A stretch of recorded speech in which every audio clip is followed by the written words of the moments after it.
Welcome back to our series, The Complete Guide to Remote Work. In our previous video, we gave you a variety of interesting statistics on remote work. More importantly, we highlighted that more and more employees and businesses prefer remote work over working at the office. So, in this video, we'll be taking a look at the remote work experience from the side of the employee, and we'll go over the potential whys or pros of working remotely, as well as the why nots or cons. Starting with the pros of remote work.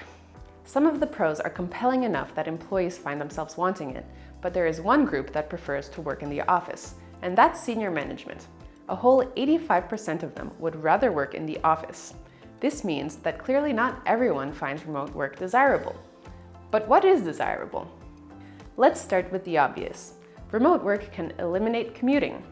Why is this so important? Because commuting slowly kills you. It doesn't matter how you get to work. Either you drive, walk, take the train, bus, or bike, but in the end, having to commute increases the likelihood of experiencing stress, loneliness, insomnia, weight gain, and divorce. To make this more palpable, imagine this. Adding just 20 minutes to your commute makes you feel as bad as taking a 19% cut to your pay. Not very nice, is it? Needless to say, remote work makes people more content. More specifically, satisfaction with life is significantly higher in remote employees compared to the levels of satisfaction of office workers. One study found that employees have more morale, are healthier, and are more able to handle their work when they have control over their schedules, workload, and location of where the work gets done.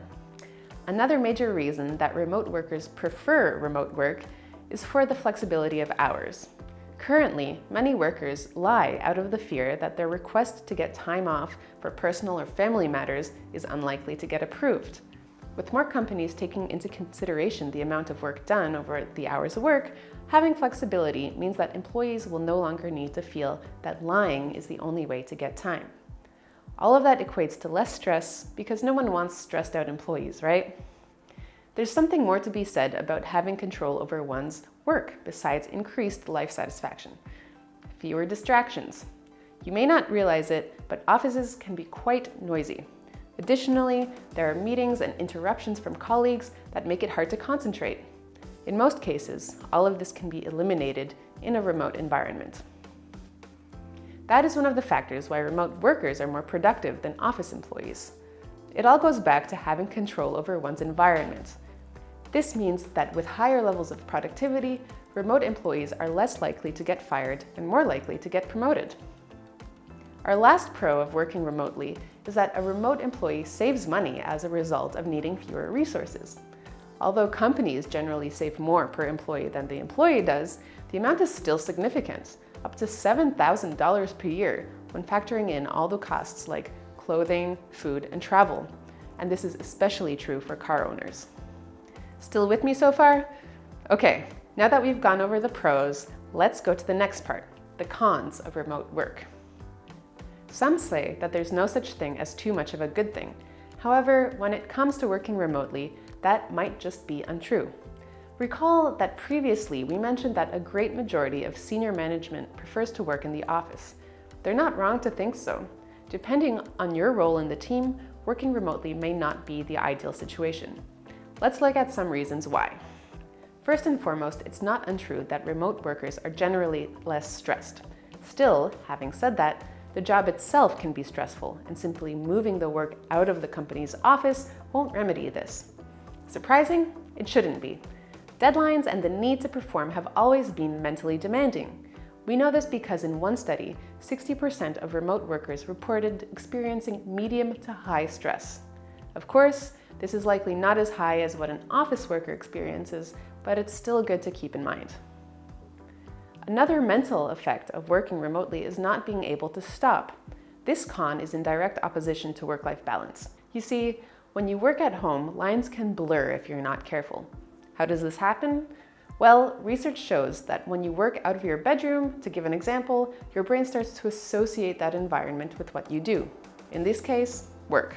Regardless of whether you have an easy time falling asleep out of tiredness or not, your quality of sleep ends up suffering. Over time, this builds the level of mental and physical fatigue that reduces your overall health. Our next con to working remotely is loneliness, affecting 19% of remote workers. That translates to roughly 1 in 5. For gregarious individuals, working remotely is a con because they experience serious negative effects of loneliness, like increased inflammation and stress, which may lead to heart disease, diabetes, dementia, cognitive decline, and more. But don't fret. How you handle your social life outside of work can help mitigate most of these effects.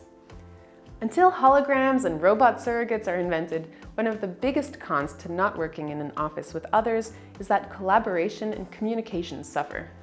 If you work remotely and you want to show someone something by walking over to them, you can't. The spontaneity isn't there, and you cannot see their body language. For remote workers, that's a spoke in the wheel. Our final con is staying disciplined enough to get work done. Even though productivity in physical office spaces is already abysmally low, distraction and procrastination are a remote worker's bane. That's because concentration and focus is difficult to maintain for a long period of time, and for that reason, it's important to stay disciplined. Since some workers have difficulty motivating themselves and staying on task, remote work may not be for them. And that's the end of our list of pros and cons as experienced by the worker. Have any other pros and cons you want to share with us? Feel free to share them in the comments below. Since this is the second video of a series of 5, you can find the first one in the description below, and we hope that you now have a deeper understanding of the potential advantages and challenges of remote workers. Don't forget, if you liked this video, give it a thumbs up and subscribe to our channel if you haven't already for more videos on remote work. Thanks for watching!